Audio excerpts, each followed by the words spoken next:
Yes, they've not yet formally identified him, but they do seem confident that it is Sheriff Shekat. As we were saying there, he attempted to hide in a building when in the area of Neudorf, which they'd closed down earlier in the afternoon, looking for him, and they then apprehended him as he was trying to get into a residential building. He turned around and started firing on them, and police fired back and, of course, shot him dead. We're still finding out more about Shekat's possible motives. The Islamic State group, Daesh, did claim responsibility for the attack on Twitter yesterday evening after Shekat's death. That doesn't necessarily mean anything. They often claim responsibility for these things opportunistically without the killer having actually been in touch with the group beforehand. They're trying to make themselves in some ways sound more influential than they actually are. But we do know that Shekat was on a high-risk terrorism watch list, that he had been noticed when he was in prison for having particularly radical religious beliefs, and that police were supposed to be surveilling him. So we're waiting to find out more about his motivations.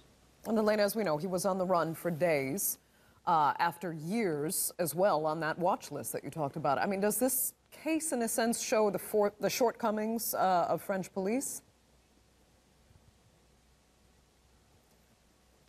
It is in some ways a bit embarrassing for the Strasbourg police. As you were saying, he was on the run for 48 hours and turned out to be just a few hundred metres from where they had been looking for him, with more than 700 officers deployed in the region, in France and across the border in Germany. And indeed, police were saying a few hours before finding him that they thought he probably had escaped into Germany, when in fact he hadn't got very far at all. There's also, of course, the fact that they tried to arrest him earlier on Tuesday before the shooting. They raided his house and arrested 4 other people when they were looking for him in connection with an attempted murder investigation, but he got away then and went on to carry out the shooting later the same day. So really, they should have known whether or not he was going to be at home, given that he was on a terrorism watch list and that he was considered high risk.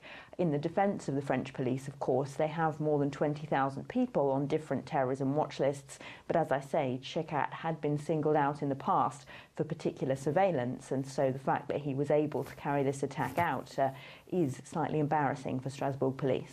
Okay, Elena, we'll leave it there. Thank you so much for that. Live from Paris.